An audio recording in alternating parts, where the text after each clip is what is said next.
The top story tonight. Earlier today, I spoke with Mr. Trump. So as I said to the audience in the talking points, I think it's just fair to give you an opportunity to reply to the president, who said this today. Roll it. The notion that he would attack a Gold Star family that had made such extraordinary sacrifices on behalf of our country.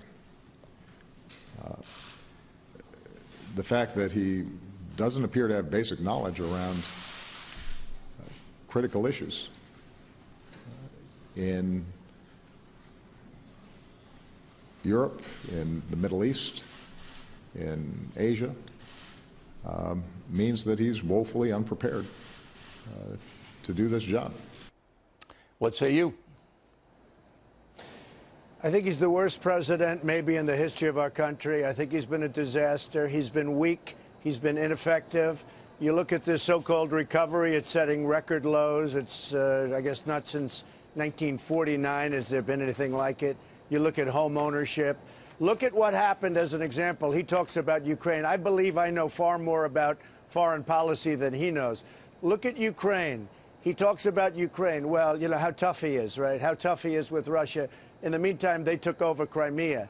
And I understood that. And most papers covered what I said accurately. Some didn't because the press is so dishonest.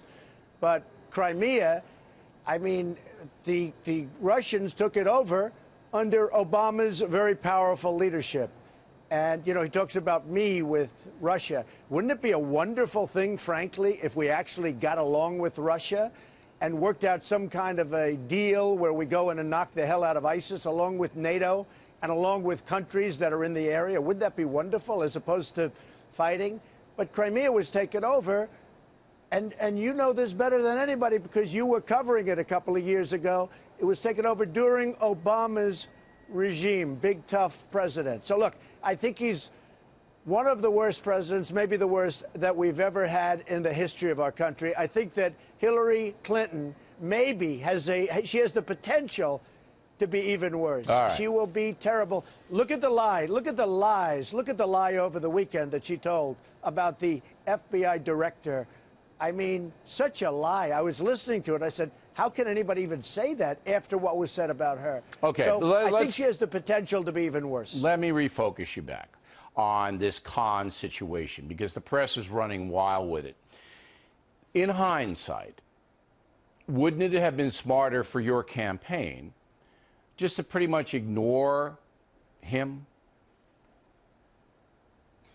Well, you know, I was watching television. I said, isn't that nice? Isn't that nice? And all of a sudden I was viciously attacked on the stage of the Democratic National Convention by Mr. Khan, and I responded to that vicious attack. And what happened is the press took it and made it a big deal, and that's fine.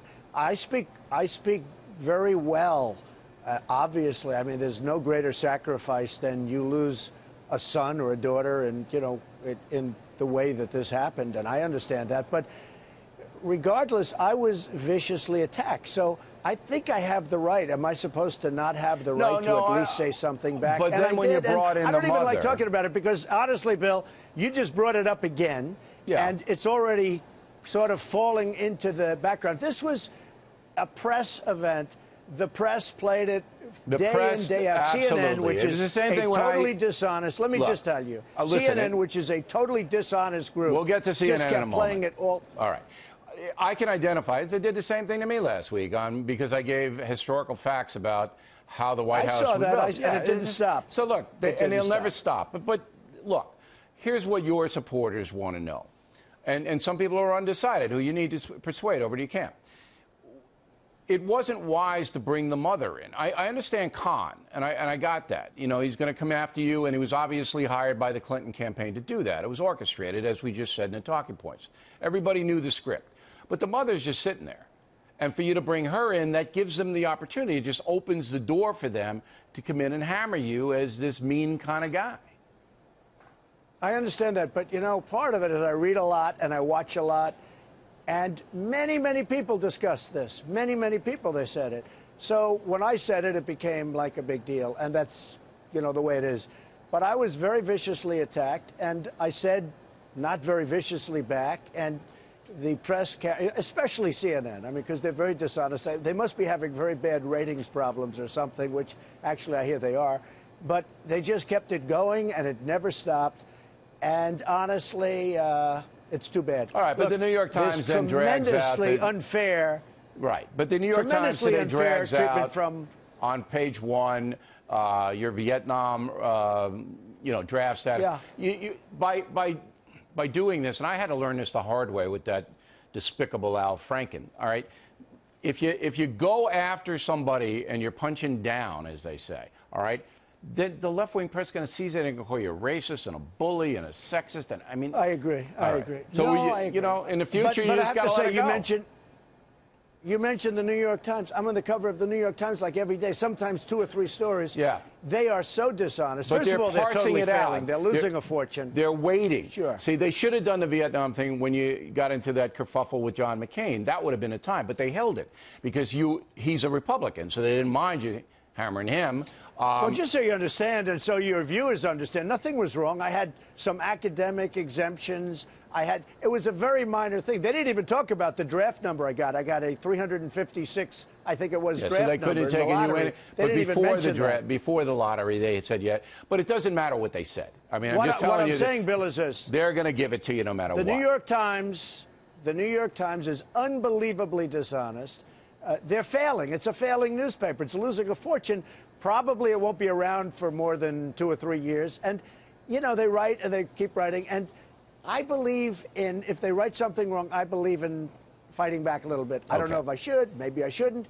But it depends who you fight against. So against. far, it has been working, in all fairness. If you want to beat me up, remember when you said I needed a psychiatrist? That's fine. People say, yeah, he does. Well, Trump's but right. I said it kiddingly. I said it kiddingly. Yeah. But anyway, you can fight me. You can come at me. But if there's some little Muslim woman who loses her son, you can't. You just can't, no matter what she does. She could set you on fire, and you could say, thank you, I hated those trousers. I know. You just got to let it go. All right, I didn't fight her. Let's hold you over. We'll talk a little But please politics. remember, I was viciously attacked, and all I did was respond to it, and it ends up being a 4-day story.